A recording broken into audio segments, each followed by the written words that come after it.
Exam Hindi official में आपका स्वागत है। हम लोगों ने 900 क्वेश्चन तक कर लिया है। अब आज जो है इस 37 नंबर सेट में हम 901 से लेकर 925 क्वेश्चन तक का देखेंगे। ये जो सारे क्वेश्चन हैं लगभग मेडाइवल हिस्ट्री से लिया गया है और इसके जो सारे सोर्सेस हैं हमने पहले आपको पिछले वीडियो में बता दिया। ये बड़े बड़े बुक राइटर से लिया गया है जो कि बहुत ही इम्पोर्टेंट है। तो एक बात और कहना चाहूँगा, इसमें जो हमारा एक वेबसाइट है, इस वेबसाइट को आप ओपन करके देखिए। ये सारे सीट जो है ना उसमें आपको मिल जाएंगे, साथ में उसका व्याख्या भी मिल जाएगा। इसका जो आंसर है उसका व्याख्या भी मिल जाएगा, यानी कि बहुत ही अच्छा रहने वाला आपके लिए, क्योंकि आप उसको पीडीएफ फॉर्म में भी इसको प्रिंट आउट कर सकते हैं, बना सकते हैं, और या तो कभी भी मोबाइल में देख सकते हैं। मोबाइल फ्रेंडली भी है और लैपटॉप में कहीं भी आप उसको ओपन करके देख सकते हैं। तो अभी हम लोग अब 901 से स्टार्ट करेंगे, जो कि इसमें एक खासियत है कि आपको यूनिक क्वेश्चन मिलेंगे। इसमें देखेंगे कि आप कुछ तो रिपीटेड रहेंगे, लेकिन आप इसमें से कुछ ऐसा यूनिक क्वेश्चन मिलेगा जो कि और कहीं सेट में आपको नहीं मिलेगा। तो इसके साथ हम लोग चलते हैं, 901 क्वेश्चन से स्टार्ट करते हैं। पहला क्वेश्चन हम ले रहे हैं। तैमूर दिल्ली की वास्तुकला से इतना प्रभावित हुआ था कि वह अपने साथ भारत से शिल्पकारों, राजमिस्त्री और निपुण कारीगरों को लेता गया ताकि वह उनसे उसी प्रकार की इमारतें बनवाए। अपनी राजधानी, मतलब उसकी राजधानी कहाँ थी? इसका आंसर है समरकंद। जो तैमूर लेके गया था वो उसका जो राजधानी समरकंद है वहाँ लेके गया था। तैमूर कौन था भाई? तैमूर जो था वो चंगेज खां का वंशज था, और साथ में जो उसका आक्रमण होता है वो नासिरुद्दीन महमूद के समय में होता है। नासिरुद्दीन महमूद उसमें यहाँ पर दिल्ली का शासक था। ठीक है, और यह जो सन अगर ईस्वी याद रखना चाहेंगे तो आप 1398 ईस्वी में इसका आक्रमण हुआ था। इन्होंने बहुत सारे चीज़ लूटपाट मचाया था और बहुत सारे सोना, चांदी, जवाहरात आदि लूट कर लेके चला गया था। अगला क्वेश्चन, निम्नलिखित युग्मों में कौन सही है? देखिए इसमें बाबर का तुगलकनामा नहीं है। ठीक है, हसन निजामी का तबकाते नासिरी नहीं है। ये हसन निजामी का ताजुल मासिर है, ताजुल मासिर। इसी तरह से बर्नी का ये नहीं है, बर्नी का है तारीख़ फिरोज शाही। चाहे तो आप लिख सकते हैं तारीख़ फिरोज शाही है, तारीख़ फिरोज शाही।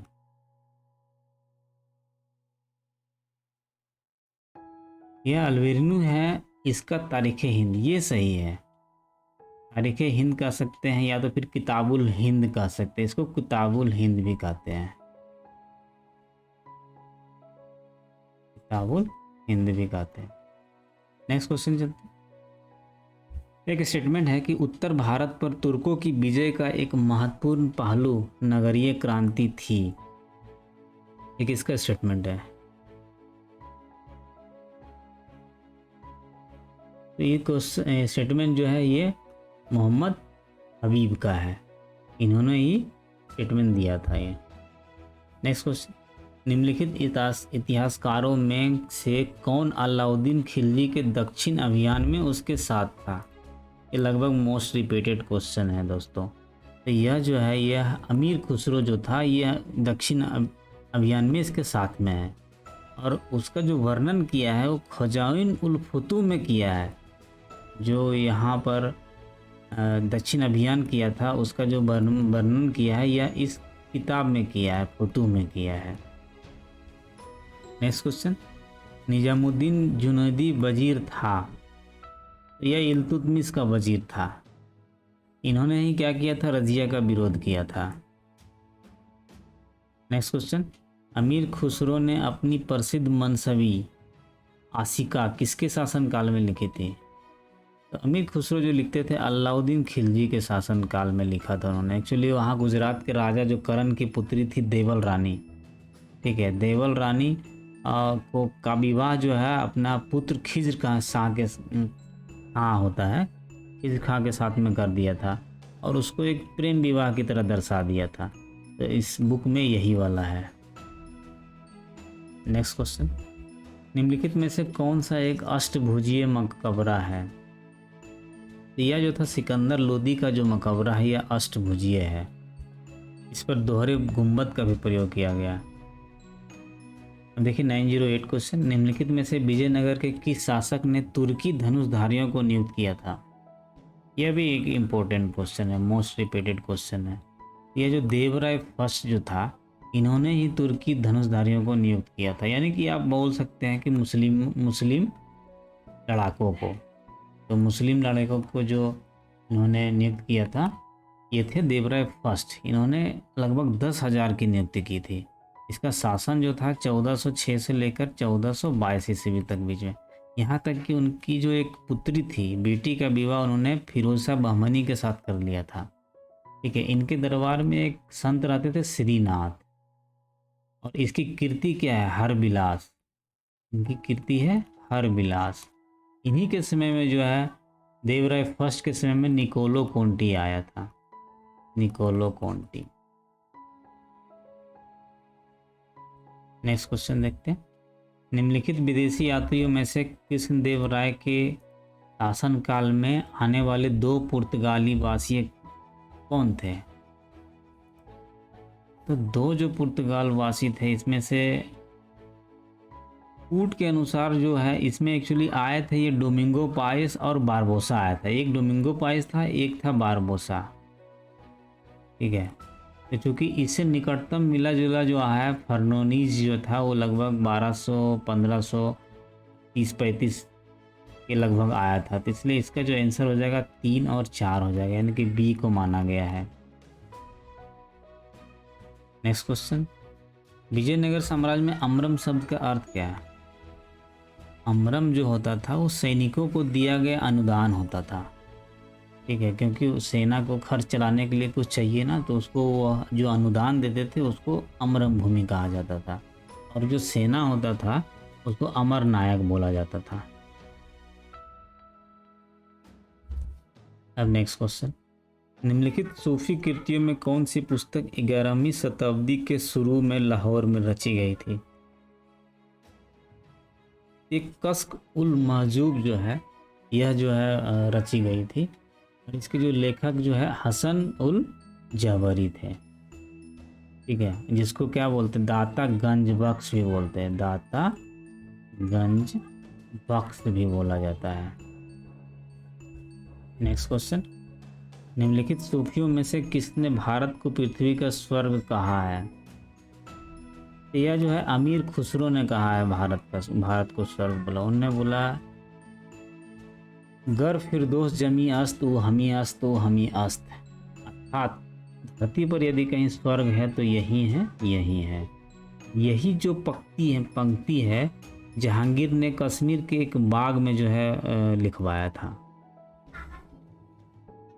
नेक्स्ट क्वेश्चन, किस सूफी संप्रदाय ने योग क्रिया को अपनाया था? ये चिश्तिया जो थे यह जो है योग क्रिया को अपनाया था। इसको योग सिद्ध भी बोलते हैं, योग सिद्ध भी बोलते हैं। ठीक है, इन्होंने क्या किया था? अपने आप को समा मतलब संगीत को अपनाया था। उनके 8-9 फिलोसफी है, मैं कभी दूसरे वीडियो में बताऊंगा, जिसको संगीत बोला जाता था, इनको उन्होंने अपनाया था। देखते हैं कव्वाली जो है ये सब सूफियों का ही देन है। नेक्स्ट क्वेश्चन, गज सिकंदरी या गज इलाही में अंतर क्या था? तो गज सिकंदरी और गज इलाही जो है, यह गज सिकंदरी जो था वह ये शेर शाह का था। शेर शाह का था, ये 39 अंगुल का होता था। ठीक है, और अकबर जो चलाया था, ये अकबर ने चलाया था गज इलाही, यह जो होता था 41 अंगुल का होता था। तो यानी कि ये 39 अनाप 41 जो है इसका आंसर हो जाएगा। नेक्स्ट क्वेश्चन, निम्नलिखित में से कौन सही सुमेलित है? यानी बर्बक क्या लेखाकार थे? नहीं, बर्बक जो था दरबारी शिष्टाचार, ये बर्बक का काम होता था देखना। मुंसरिफ का गुप्तचर नहीं करता था, ये लेखाकार था, लेखाकार थे ये। मुत्सरिफ ये शाही कारखाने का से संबंधित थे, ये सही है। अब बरीद जो थे वो दरबारी शिष्टाचार के नहीं थे, बरीद जो होते थे वो गुप्तचर होते थे। नेक्स्ट क्वेश्चन, निम्नलिखित में से किसने हुमायूं नामा लिखा है? तो गुलबदन बेगम ने हुमायूं नामा लिखा है। किसके कहने पर लिखा था बताइए, किसके लिए लिखा था? हुमायूं नामा जो है एक तरफ एक दो पार्ट में लिखा है। तो दो पार्ट में, एक तरफ जो है एक पार्ट में बाबर का इतिहास है, दूसरे पार्ट में हुमायूं का इतिहास है। और साथ ही हुमायूं ने ही कहा था इनको लिखने के लिए, तभी इन्होंने लिखा था। अबुल फजल के अनुसार औरंगजेब ने अपनी टोडरमल के राजस्व सुधारों को किसकी सहायता से क्रियान्वित किया था? तो जो अबुल फजल थे वो मुर्शिद कुली खां की सहायता से जो है इन्होंने राजस्व सुधारों को क्रियान्वित किया था। मुर्शिद कुली खां को ही टोडरमल भी कहा जाता है। यहाँ पर वो मुर्शिद अली खां नहीं, एक और मुर्शिद अली खां मिले हैं जो कि बंगाल के शासक रहेंगे। ये नहीं है, ये दूसरे हैं। नेक्स्ट, मुगल मनसबदारी व्यवस्था के संबंध में निम्नलिखित में से कौन एक सही नहीं है? देखिए, मनसबदारों के 3 वर्ग थे। ठीक है भाई, एक अमीर होता था, एक उमरा होता था, एक अमीर उम्दा होता था। उसे मसरत या सशर्त पद प्रदान की जाती थी, ये ठीक है। सवार पद जात पद से अधिक हो सकते थे, ये गलत है। इसको हम बताते थोड़ा। भी सैन्य एवं नागरिक अधिकारियों को मनसब या पद दिए जाते थे, ये भी सही है। यानी ये गलत है। क्यों? क्योंकि सवार पद जात पद से अधिक हो सकती थी। ये सवार पद और जात पद दोनों एक पद नहीं है। एक्चुअली जात से उसका ओहदा समझ में आता था, अगर उसका कि किस ओहदे का है वो। ओहदा मतलब जात हो गया। सवार जो होता था, सवार मतलब होता संख्या होता था कि इतना सवार, कोई अगर इतना जात का है तो इतना संख्या का घुड़सवार रख सकता है। यानी कि यहाँ जो होता था 500 से 5,000-2,500 के बीच में जो सवार रख सकते थे तो उमरा बोलते थे। उसी तरह से 2,500 से ऊपर जब हो जाता था, इसको अमीर उम्दा कहते थे। तो ये सवार और जात और सवार जो है एक ही तरह का प्रोनाउंसिएशन नहीं है। जात मतलब ओहदा और सवार मतलब उसका संख्या। तो सवार पद जात पद से अधिक हो सकती है। ये दोनों अलग अलग चीज़ें हैं, इसलिए दोनों में तुलना नहीं होगा, इसलिए यह गलत है। नेक्स्ट, निम्नलिखित में से कौन एक हुमायूं के स्थान पर बाबर के उत्तराधिकारी के रूप में प्रधानमंत्री मीर खलीफा की पसंद था? तो यह जो थे मेहदी ख्वाजा थे। ठीक है, उस समय जो थे उनके प्रधानमंत्री जो थे मीर खलीफा की पसंद, वो चाहते थे कि मेहदी ख्वाजा जो है हुमायूं की जगह पर प्रधानमंत्री उत्तराधिकारी बने। नेक्स्ट, निम्नलिखित में से कौन 2 पुत्र अपने विद्रोह के बाद खुर्रम द्वारा जहांगीर के दरबार में समर्पण की शर्तों के अनुरूप भेजे गए थे? मतलब खुर्रम जो शाहजहां थे, तो उस समय क्या था कि दारा और औरंगजेब को जो है भेजा गया था जहांगीर के दरबार में समर्पण करने के लिए। उसमें बाप बेटे में बहुत विद्रोह चल रहा था, इसलिए। नेक्स्ट, सूची 1 सूची 2 को सम्मिलित कीजिए। देखिए, बहुत ही इम्पोर्टेंट है, लगभग कभी कभी आ जाता है, या फिर ये अलग से भी आ सकता है, या फिर ये सेट भी आ जाता है किसी को एग्जाम में। तो यहाँ पर जो आंसर हो जाता है, यहाँ कूट में नहीं है, बी है, लेकिन यहाँ धर्मत का युद्ध जो होता है, ये हमको बता देते हैं। धर्मत का युद्ध जो होता है ये 1658 अप्रैल में होता है। रामूगढ़ का युद्ध होता है जून 1658 में होता है। फिर बहादुरगढ़ का युद्ध जो होता है फरवरी 1658 में होता है। साथ साथ में देवराय जो होगा वो अप्रैल 1659 में होगा। नेक्स्ट क्वेश्चन, भू आवंटन के लिए जो भूमि आरक्षित रखी जाती थी उसे कहा जाता था? उसे महाल पैवाकी कहा जाता था। यह जो था भू राजस्व आवंटन के, लेकिन जो सीधे नियंत्रण में होता था, राज्य के नियंत्रण में होता था, वह भूमि जो है खालसा भूमि थी। ठीक है, उसके साथ साथ में जो दान में जो देते थे, दान वाली भूमि को बोलते थे मदद ए मास या फिर सयूरगल। मदद ए मास।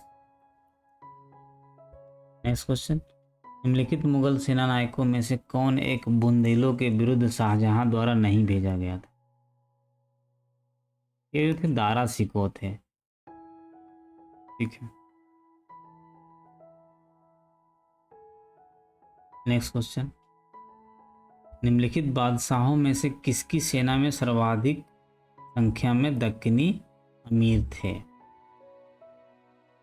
तो सर्वाधिक संख्या में जो दक्कनी अमीर थे वो औरंगजेब के थे।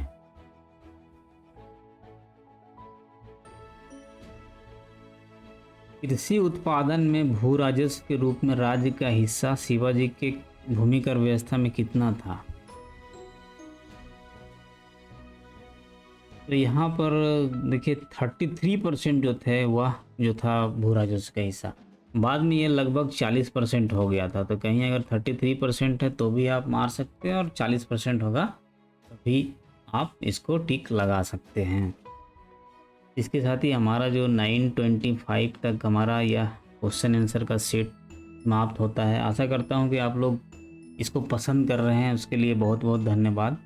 जिन्होंने अभी तक सब्सक्राइब नहीं किया वो सब्सक्राइब कर ले, और इसके साथ साथ में यह जो हमारा वेबसाइट है इस पर आप विजिट करें तो आपका फुल डिस्कशन इसके साथ में क्वेश्चन आंसर के साथ में व्याख्या के रूप में भी आप इसको पढ़ सकते हैं, देख सकते हैं।